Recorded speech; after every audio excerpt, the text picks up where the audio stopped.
नमस्कार साथियों, कैसे हैं आप सभी। आशा करता हूँ आप सभी बहुत अच्छे होंगे, स्वस्थ होंगे और मन लगा करके आप अपने बिहार बोर्ड की परीक्षा की तैयारी काफ़ी अच्छी तरीके से कर रहे होंगे। साथियों, आज हम लोग Bihar board class 12th English poetry section के chapter 2 song of myself chapter को पढ़ेंगे। साथियों, जैसा कि आप सभी बहुत ही अच्छी तरीके से जानते हैं कि song of myself chapter के जो पोएट हैं वॉल्ट विटमैन हैं और वॉल्ट विटमैन का जो जीवन है काफ़ी संघर्ष भरा रहा है। तो आइए सबसे पहले हम लोग वॉल्ट विटमैन के बारे में जानते हैं। साथियों, वॉल्ट विटमैन को पीपुल्स पोएट भी कहा जाता है, यानी कि लोगों का कवि भी कहा जाता है। बात करें वॉल्ट विटमैन का, तो इनका जन्म जो है 1819 ईस्वी में अमेरिका में हुआ है और इनकी मृत्यु 1892 ईस्वी में हुई है। अब आइए इनके बारे में संक्षिप्त रूप से पढ़ते हैं। तो साथियों, हम एक पीडीएफ तैयार किए हुए हैं। जस्ट 2 लाइन, 1 लाइन हिंदी है, इंग्लिश है और जस्ट उसका हिंदी अनुवाद नीचे लिखा गया है, तो आप उसकी सहायता से भी समझ सकते हैं। आइए पढ़ते हैं। लिखा गया है, Walt Whitman 1890 to 1892 the people's poet, यानी कि वॉल्ट विटमैन का जो जन्म है 1819 ईस्वी में हुआ है और उनकी मृत्यु 1892 ईस्वी में हुई है। और इनको पीपुल्स पोएट के नाम से भी जाना जाता है, लोगों का कवि के नाम से भी जाना जाता है। Is perhaps the most individualistic literacy figure that America has ever produced. वह बोलते हैं कि मैं शायद सबसे अधिक व्यक्तिवादी साहित्यिक चेहरा हूँ जिसे अमेरिका ने आज तक निर्मित किया है। साथियों, सॉन्ग ऑफ माई सेल्फ के पोएट वॉल्ट विटमैन जी अपने आप को पूर्ण रूप से अमेरिका का कर्जदार बताते हैं, क्योंकि वह बोलते हैं कि मैं इस अमेरिका की धरती पर मेरा जन्म हुआ है, इस अमेरिका की धरती पर मैं रहा हूँ, इस अमेरिका में मैं हवाएं लिया हूँ, सांस लिया हूँ, तो मैं पूर्ण रूप से किसका कर्जदार हूँ जी, अमेरिका का कर्जदार हूँ। वह बोलते हैं कि मैं शायद सबसे अधिक व्यक्तिवादी साहित्यिक चेहरा हूँ जिसे अमेरिका ने आज तक मुझे निर्मित किया है। उसके बाद वह लिखते हैं, he began working as a carpenter before his 12th birthday. साथियों, वह बताते हैं कि अपने 12वें जन्मदिन से पहले, यानी कि जब वह 11 वर्ष की अवस्था में थे, तब से ही उन्होंने बढ़ई के रूप में काम करना शुरू कर दिया था। सोचिए, एक लेखक का संघर्ष भरा जीवन कि 11 वर्ष की अवस्था में बढ़ई का काम करना, वही जो लकड़ी से दरवाजे वरवाजे को बनाते हैं या कोई भी और वस्तु बनाते हैं, लकड़ी का कार्य करके उन्हें बढ़ई बोलते हैं। तो वह अपने 12वें जन्मदिन से पहले, यानी कि जब वह 11 वर्ष की अवस्था में थे, तो उन्होंने एक बढ़ई के रूप में काम करना शुरू कर दिया था। He also worked as a printer, teacher and editor and was a volunteer nurse during the civil war. साथियों, वह यह भी बताते हैं कि वे एक प्रिंटर के तह पर, यानी कि जब आप लोग पीडीएफ निकलवाने जाते हैं, पीडीएफ प्रिंट करवाने, उस तह पर भी कार्य किए हैं। एक टीचर, एक शिक्षक के तह पर भी कार्य किए हैं, यानी वो पढ़ाए भी हैं। एंड एडिटर, वह एक संपादक भी रहे हैं। And was a volunteer nurse during the civil war. और इतना ही नहीं, वह देखिए अपने देश से इतना प्रेम करते हैं कि जब अमेरिका में गृह युद्ध हुआ था, तो गृह युद्ध के दौरान एक स्वयं सेवक नर्स का भी उन्होंने कार्य किया है। साथियों, एक छोटा सा बच्चा जो शुरू शुरू में ही 11 वर्ष की अवस्था में बढ़ई का रूप ले लेता है, यानी कि ऐसी परिस्थितियां उसके समक्ष उत्पन्न हो जाती है कि वह एक बढ़ई का काम करना शुरू कर देता है। उसके बाद जैसे जैसे स्थितियां बदलती रहती हैं, एक प्रिंटर का कार्य करता है, एक टीचर का कार्य करता है, एक एडिटर का कार्य करता है, फिर भी उसे अपने देश से कोई शिकायत नहीं है। वह अमेरिका में जब गृह युद्ध होता है, तो वह एक सिविल वॉर जब होता है, तो वह गृह युद्ध में के दौरान स्वयं सेवक नर्स का भी कार्य करता है, यानी लोगों की मदद भी किया करता है। साथियों, वॉल्ट विटमैन अपने संघर्ष भरे जीवन का विवरण देते हुए और भी लिखते हैं, उनके लिए कविता भी लिखना काफ़ी मुश्किल था। कविता लिख तो लिए, लेकिन उसका प्रकाशन करना भी काफ़ी मुश्किल था। बताते हैं, Whitman's poetry, all of which is collected in Leaves of Grass, is known for its rhythms and lack for rhyme। ये साथियों, वह बोलते हैं कि विटमैन की जितनी भी पोइट्री थी, विटमैन की जितनी भी कविताएं थीं, उन सभी का संग्रह उन्होंने एक पुस्तक में किया था जिसका नाम उन्होंने रखा था leaves of grass. Leaves of grass. यानी कि अगर आपसे क्वेश्चन कोई पूछ दे कि आप बताइए कि विटमैन, वॉल्ट विटमैन की जितनी कविताएं हैं उसका संग्रह किसमें है, तो आप बोलिएगा लीव्स ऑफ ग्रास में है। जो अपनी मुक्त लय, रिदम्स एंड लैक ऑफ रीम, तुकबंदी की कमी के लिए जानी जाती है। जैसे कि रिदम का एग्जाम्पल हम आपको दें, रिदम क्या होता है। जैसे कि गाने आप सुने होंगे तो कुछ गाने में दिखेगा शब्द वह नहीं रहता है लेकिन उसी के जैसे शब्द आपको बार बार रिपीट होते रहता है। जैसे कि मैं आपके सामने एक पोयम पढ़ता हूँ, एक कविता पढ़ता हूँ, ध्यान से सुनिएगा। सी दी bug on the rug, I will give this legs a tug, see him run, see him go, he did not like it, no no. साथियों, आपने सुना बग, रग, आपने सुना गो, नो, यानी कि यह एक जैसे मिले हुए शब्द हैं तो इन्हें हम लोग रिदम बोल सकते हैं। ठीक है। तो जो वॉल्ट विटमैन की जितनी भी कविताएं हैं ना वह रिदम से भरी हुई हैं। यह नहीं कि आप उसे पढ़िएगा तो आपको बोरिंग फील होगा, नहीं, आप जब उसे पढ़िएगा तो आपको अच्छा लगेगा। जैसे कि ब, ग्र, गो, नो, इस प्रकार के शब्दों को पढ़ने में जहाँ पे एक ही जैसे शब्द बार बार रिपीट हो रहे हों वह रिदम है। वही लैक ऑफ रिम वाला एक पोएम आपके समक्ष पढ़ूं। My heart has lost, it is only happiness, it writes of dark, is time grow lets, it as time grows less, यानी कि लॉस्ट, हैप्पीनेस, डार्क, लेस, ये चारों शब्द अलग अलग तरह के हैं। ठीक है। तो इसे लैक ऑफ रिम्स बोला जा सकता है, यानी तुकबंदी की कमी बोली जा सकती है। वही बग, रग, गो, नो, इसमें रिदम है। तो विटमैन की जितनी भी कविताएं हैं ना वह रिदम के लिए भी जानी जाती हैं। विटमैन और भी लिखते हैं।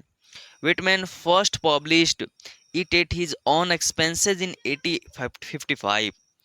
बोला जा रहा है कि विटमैन ने 1855 में पहली बार अपनी खर्च पर, यानी कि खुद के खर्च पर इसे प्रकाशित कराया था। किसी लिप्स ऑफ ग्रास को प्रकाशित कराया था। क्वेश्चन आपसे पूछ दिया जाए कि when was leaves of grass published, तो आपका आंसर क्या होगा? 1855। 1855 में इसे पब्लिश कराया था। और यह भी क्वेश्चन पूछा गया है कि जो विटमैन हैं वो अपने 12वें जन्मदिन के पहले कौन सा कार्य किया करते थे? कारपेंटर का। और वे प्रिंटर भी थे, टीचर भी थे, एडिटर भी थे और volunteer nurse during the civil war. इसको भी आप लोग अवश्य याद रखिएगा क्योंकि यह प्रश्न पूछा गया है आपकी परीक्षा में। और इस चैप्टर से हर बार एक क्वेश्चन रहता ही रहता है, एक ना बहुत, 2-3 क्वेश्चन लगभग में रह जाते हैं। देखिए आगे। However, the free forms of the poems and the joyful dedications to the importance of the individual was not well received at first. आप सोच रहे होंगे कि कोई कवि, कोई पोएट अपनी खर्च पर लिप्स ऑफ ग्रास को, यानी अपनी कविता को प्रकाशित करवाता है तो उसे बहुत ही अत्यधिक फायदा हुआ होगा। वह एक ही बार उसका नाम हो गया होगा, वह एक ही बार बहुत आगे बढ़ गया होगा। नहीं, वॉल्ट विटमैन के साथ ऐसा हुआ नहीं। वॉल्ट विटमैन का जीवन, वॉल्ट विटमैन का युवावस्था सारे संघर्ष भरे रहे हैं।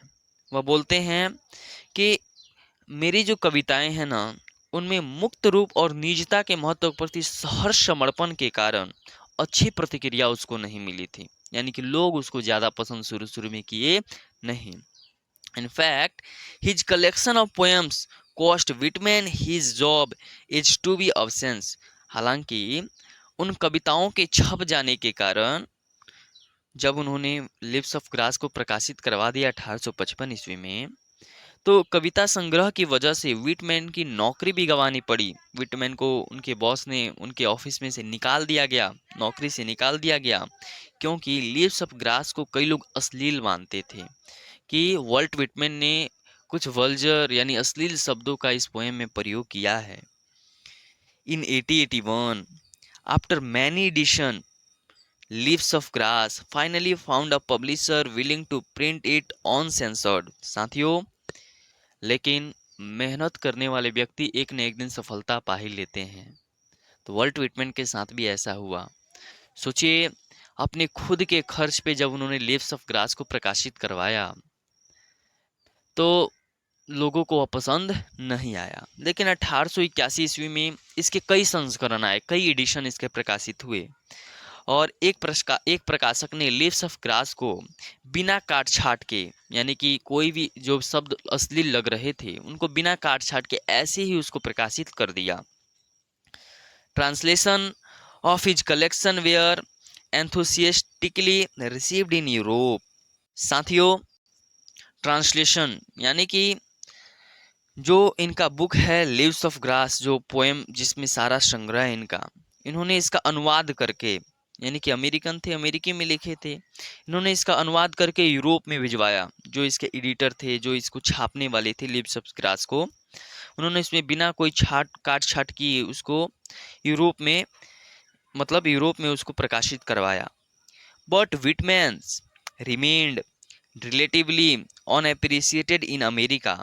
लेकिन यूरोप में उनको इतनी वाहवाही हुई, उनकी कविता इतनी लोगों को पसंद आई, फिर भी वर्ल्ट विटमैन का देश प्रेम देखिए, वह बोलते हैं कि अगर यह कविता अमेरिका में प्रसिद्ध हो गई होती तो मैं इसको और भी गर्व के साथ मनाता।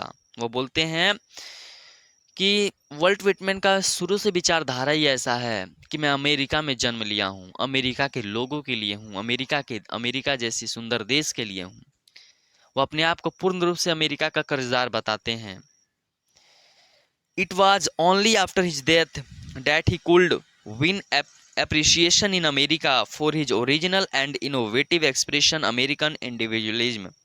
साथियों, यह भी सही कहा गया है कि जीवित होते हुए जो नहीं मिलता है वह मृत्यु के बाद अवश्य मिल जाता है। यानी अगर कोई व्यक्ति जीवित है उसका कोई मान सम्मान नहीं रहता, लेकिन जैसे ही उसकी मृत्यु होती है तो उसके मान सम्मान में चार चांद लग जाते हैं। वही वर्ल्ट विटमैन जी के साथ भी हुआ। उनकी मृत्यु के बाद ही अमेरिकी व्यक्तिवाद की अपनी मूल और अभिनव व्यक्ति के लिए उन्हें अमेरिका में सराहना मिल सकी, यानी अमेरिका के लोग उन्हें पसंद करने लगे कि वर्ल्ट विटमैन जैसा पोएट हमारे देश में था। His important works include Leaves of Grass 1855 and Drum Taps 1866। साथियों, उनके महत्वपूर्ण रचना, महत्वपूर्ण कार्य लीव्स ऑफ ग्रास, जिसे आप जाने 1855 ईस्वी में प्रकाशित हुई, और एक और था ड्रम टैप्स जो 1866 ईस्वी में प्रकाशित हुई। साथियों, मैं आपसे बार बार कहूँगा कि इनकी जीवनी को आप लोग जरूर पढ़ लीजिएगा। अगर इनकी जीवनी को पढ़ लेते हैं तो यहाँ से हर बार एक प्रश्न रहते हैं, क्योंकि वर्ल्ट विटमैन एक काफ़ी शानदार पोएट रहे हैं, एक काफ़ी अच्छे पोएट रहे हैं जिनका बचपन काफ़ी संघर्ष भरा बीता है। आपकी परीक्षा में यहाँ से क्वेश्चन जरूर रहेंगे, ठीक है? तो आप इसे अच्छी तरीके से समझ लीजिएगा, और जब हम इसका ऑब्जेक्टिव बना करके लाएंगे तब भी आप उसे अवश्य देख लीजिएगा। आइए second chapter song of my self को अब पढ़ना प्रारंभ करते हैं, इनकी कविताओं को पढ़ना प्रारंभ करते हैं। लिखा है, आई सेलिब्रेट माई सेल्फ, मैं खुद ही उत्सव मनाता हूँ, एंड सिंग माई सेल्फ, और खूब गाता हूँ। साथियों, वर्ल्ट विटमैन जी इतनी खुशी के साथ, इतनी प्रेम भावना के साथ इस चैप्टर को लिखे हैं, वह लिखे हैं कि I celebrate my self and Singh my self, कि मैं आज इस अमेरिका की धरती पर जीवित हूँ, इसलिए मैं इसके अस्तित्व की, मैं अपने अस्तित्व का उत्सव मनाता हूँ और मैं खुद ही गाता हूँ। And what I assume you shall assume, और जो मैं अनुभव करता हूँ, यानी कि जो मैं आज सोच रहा हूँ, आशा करता हूँ कि तुम भी वही सोच रहे होगे। For for every atom belonging to me as good belongs to you. क्यों, मैं ऐसा क्यों कह रहा हूँ कि जो मैं सोच रहा हूँ वह तुम भी सोच रहे होगे, क्योंकि मैं जिन कणों से बना हूँ, मैं जिन सूक्ष्म कणों से बना हूँ, उन्हीं सूक्ष्म कणों से तुम भी बने हो। साथियों, देखिए, एक पोएट कहाँ तक सोच सकता है। पोएट लिखते हैं कि देखिए, मैं अपने अस्तित्व का उत्सव मना रहा हूँ, यानी कि आज खुशी है, कल दुख है, इससे मुझे कोई परवाह नहीं पड़ता। मैं अपने अस्तित्व का उत्सव मनाता हूँ और खूब गाता हूँ, और आशा करता हूँ मैं जो आज खुशी मना रहा हूँ वह आप भी मना रहे होंगे। मैं जो महसूस कर रहा हूँ, मैं जो आज अनुभव कर रहा हूँ, वो आप भी कर रहे होंगे, क्योंकि जिन कणों से मैं बना हूँ ना, उन्हीं कणों से आप भी बने हैं। यानी कि हम लोग अलग नहीं हैं, हम सभी एक हैं।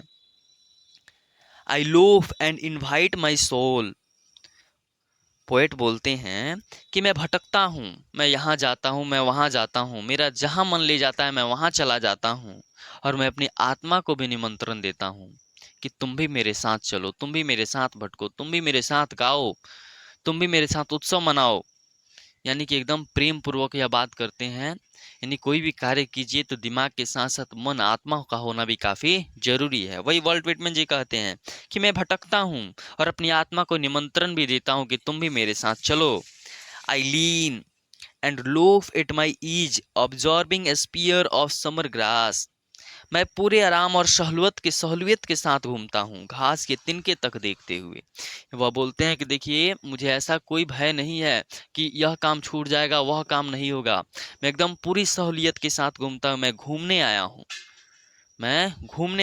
पूरी सहूलियत, पूरी आराम के साथ घूमता हूँ। बिल्कुल घास के एक एक तिनके को देखते हुए घूमता हूँ, इस प्रकृति के सौंदर्य का लुत्फ उठाते हुए घूमता हूँ। My tongue, every atom of my blood formed from the soil this air। वह बोलते हैं कि मेरी जीभ, जिसकी सहायता से मेरे शब्द निकल रहे हैं, और मेरा रक्त का हर कण, every atom of my blood, इसी मिट्टी, इसी हवा से बना है। यानी कि वह अपनी अमेरिका देश का गुणगान करते हुए कहते हैं कि साथियों सुनिए, कि जो मेरी जीभ है, मैं जिसकी सहायता से अपने शब्दों को बोल रहा हूँ, मेरा रक्त का हर कण, मेरे शरीर में उपस्थित रक्त का हर कण, इसी मिट्टी, यानी अमेरिका की मिट्टी और अमेरिका की हवा से बना हुआ है। born here of parents born born here from parents the same and their parents the same। वह बोलते हैं कि मैं अपने माता पिता से मेरा जन्म हुआ है, मेरे माता पिता से मेरा जन्म हुआ है, मेरे माता पिता का उनके माता पिता से जन्म हुआ है, और उनके माता पिता का उनके माता पिता से जन्म हुआ है। यानी कि यह प्रक्रिया चलती आ रही है कि एक माता पिता से उसके बच्चे का जन्म होता है। आई नाउ 37 ईयर्स ओल्ड, आज मैं पूरे 37 वर्ष का हो चुका हूँ। इन परफेक्ट हेल्थ बिगिन, और मैं पूरी तरीके से स्वस्थ हूँ।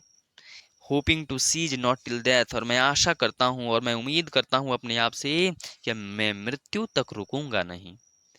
यानी कि साथियों, मृत्यु के बाद तो सब कोई रुक ही जाता है, विराम हो जाता है।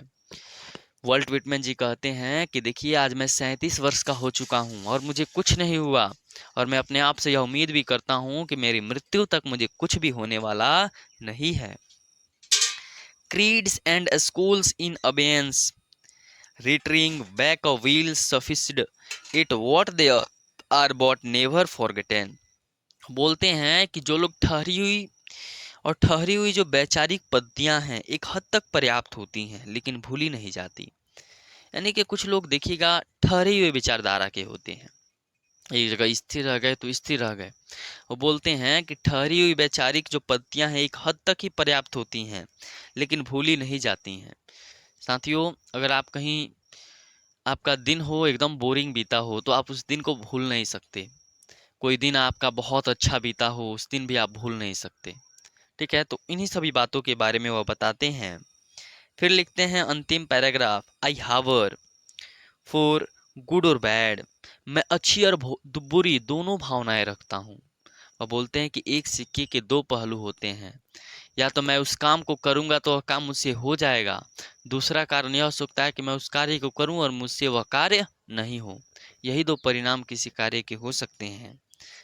आई permit to speak at every hazard nature without check with original energy, और यह भी बोलते हैं कि हर बुरी परिस्थिति में कहने की स्वतंत्रता भी देता हूँ, और मैं बिना संकोच के प्रकृति के साथ हूँ, अपनी पूरी वास्तविक ऊर्जा के साथ।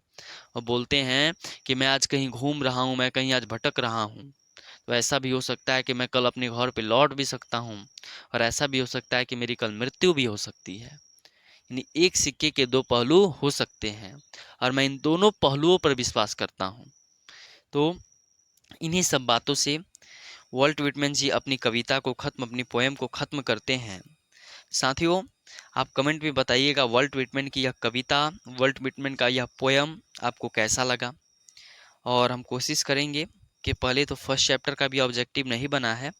फर्स्ट चैप्टर का ऑब्जेक्टिव बना दें sweetest love I do not go का, उसके बाद हम सेकंड चैप्टर के ऑब्जेक्टिव को बना करके आपको अपलोड कर देंगे इसी यूट्यूब चैनल पे। मिलते हैं अगले वीडियो में साथियों एक नए चैप्टर के साथ। तब तक के लिए बहुत बहुत धन्यवाद। आप अपनी बिहार बोर्ड की परीक्षा की तैयारी अच्छे तरीके से करते रहिए।